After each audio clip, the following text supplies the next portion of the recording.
Toastmasters and welcome guests. I was always curious to find out why certain people are extremely successful, while some people find it so hard to see the least amount of success. I was definitely one of them, and I was successful in certain areas, but there are two areas where I was not able to be as successful as I would like to be. One of them is going to one of the best B schools. I never got the GMAT score in order to be able to enter. And then I wanted to become an app developer. Though there was progress, there wasn't enough progress that I would like to have.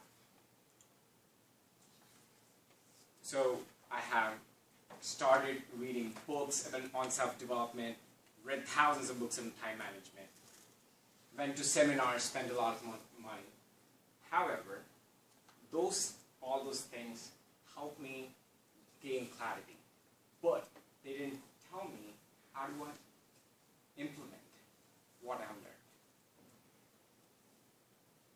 So I decided I'll make my own tool, Thoughts Tracker. You might think this is not a $1,000 course, this is not a fancy app. It's a simple Word document that I created, which I found more fascinating than any other time management thing that I have ever used. And the main concept behind this Thoughts Tracker is to record every single thought that is in your head, going on in your head. Because by understanding yourself and how your subconscious mind is thinking, you can redirect your focus on what you want to focus instead of getting lost in those subconscious thoughts. As you can see, it has basically just 4 sections. And one of the wonderful things, the cool things about Thoughts Tracker is that it's a Google Word document, so whether you're sitting at home or whether you're in an office or even whether you're in the restroom taking whatever, trust-paying, that's one of the best times to get as creative as possible, and you don't want to miss out on those ideas because you have your phone to record your thoughts.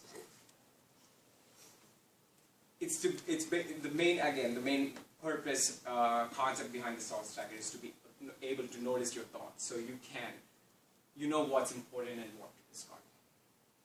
It mainly solves 2 problems.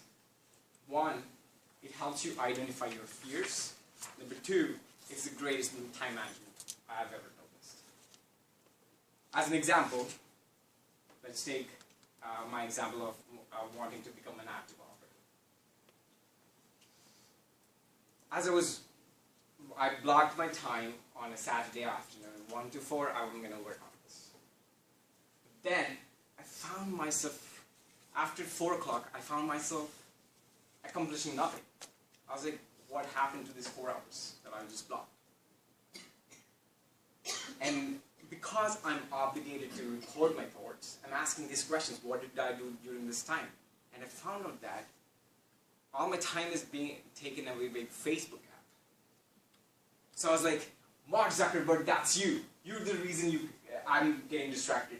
I'm going to block you in the Facebook app. Facebook, you're blocked. However, it doesn't end there. The next day it is YouTube. The next day it is New York Times, a magazine that I usually don't even read.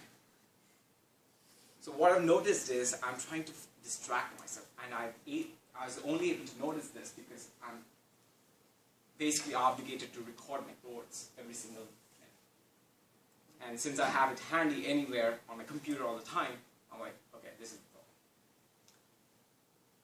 So, and the main reason for this distraction is that I'm afraid I'm not good enough to become an app developer. I don't know if I'll be able to make the progress I would like to make.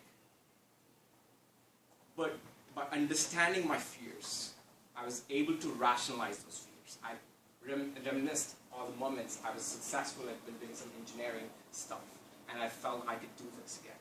I got some help. But by understanding my fears, I was able to get over my fears. That's the first thing. And the second usage of the thoughts tracker is that it is the greatest time management tool I have encountered. Like I said, I have read thousands of books, but nothing has worked. For example, let's take the same example. I was trying to block my time between 1 and 4. A lot of ideas cross my mind, right? Sometimes your focus is great, sometimes it's not as great as you would like to be. And when you're trying to focus, my mind will subconsciously think about something else. But since I'm obligated to record my thoughts, I would categorize them under different categories, like subconscious, useful, useless. Most of the times I found out that those are useful thoughts. Actually, this is just a sample, but my real sheet has like 5 pages of subconscious thoughts. Those are real thoughts. I mean, those are good thoughts. Like I can say, whether checking with my friends and family. Those are some of the things I want to do. I'm maybe going on a trip to, and those are really good thoughts. But by understanding my thoughts, I was able to understand myself better. I was able to figure out what the things that I'm passionate about. And the thing is, you don't sit on those thoughts for a long time. You just write them down and get back to your work. That's the coolest thing, because you're not spending a whole lot of time with those subconscious thoughts. Most of the times, what happens typically is that you sit on those thoughts for a long time, and 4 hours is just gone. But by just recording the thoughts, because you're constantly paying attention to your thoughts, you just record them and get back to your task at hand.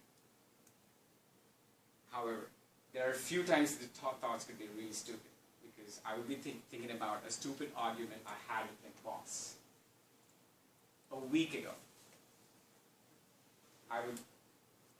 Those thoughts, I would just put under stupid thoughts and just get back to my original task at hand. So my ask for you today is, if anyone has this same condition I'm experiencing, which is lack of focus, I would strongly recommend you to use this amazing tool. I know it's not an amazing tool, it's just a word to document anyone can read it. But I would like you to try it and let me know your thoughts. Man, Toastmaster.